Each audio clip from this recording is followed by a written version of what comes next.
was the first big constitution that we really got. Government of India Act of 1935. And that act had two provisions, giving the provincial autonomy, and it had many provisions, but it was a remarkable act which is virtually the earlier British constitution of our country, and it had the provision of creating, can you imagine, a federation of India. United States of India, Federation of United States of India, something like that. There was a provision not only to give provincial autonomy, but also create a federation of all the provinces of the British Empire at that time in India. As far as the provincial elections are concerned, the first ever provincial elections took place in 1937. And that was the time when Dr. Ambedkar formed his first political party, the Independent Labour Party, in 1936. He contested the election and got fairly large number of seats, 15 seats in Maharashtra province, Bombay province at that time he got. And after that, they started the work on this Federation of Indian States. And Dr. Ambedkar came out very strongly against it, and he gave a big speech in Gokhale Institute in Pune, which is published as a memorandum. It was a memorandum explaining this Federation of India will never work and it will go against the democracy. The Federation was supposed to include both the provinces of British India as well as the princes holding privy purses. They were also supposed to be included. And they said that there would be a good democratic effect of bringing provincial autonomy in British India on the princes, kingdoms of the princes. Dr. Ambedkar showed how exactly opposite was going to happen given the provisions of the Federation at that time. In fact, rather than creating a democracy in the princely states, it would bring in dictatorial elements from the princely states into the working of the British India. So that was the seventh effort.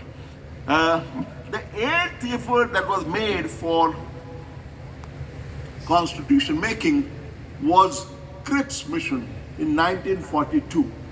The effort of making the Federation of Indian States had to be abandoned because the Second World War broke.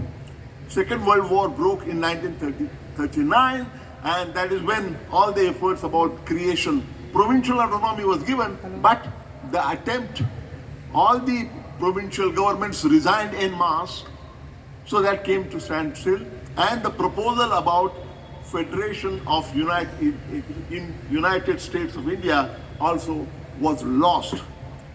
After that, nothing happened for 3-4 years. But in 1942, when the war was not going in favor of the Allied forces and the Japanese were round the corner in India, that is when the government of Britain, they were shaken and they decided that something has got to be done. So Churchill, who was the Prime Minister of UK at that time, sent a mission, Cripps Mission. This happened in 1942, Cripps Mission for Constitutional Reforms. And Cripps, Mr. Lord Cripps, had several meetings with all the political parties, all the interests. Dr. Ambedkar made a presentation there, and he came out with many proposals he gave to the Cripps Commission. But the negotiations between the Cripps Commission and the British government and the Indian leaders, and the Indian leaders failed completely because Cripps Commission had a peculiar mandate. Winston Churchill had given them a draft, and there was no room for negotiation or there was no maneuverability.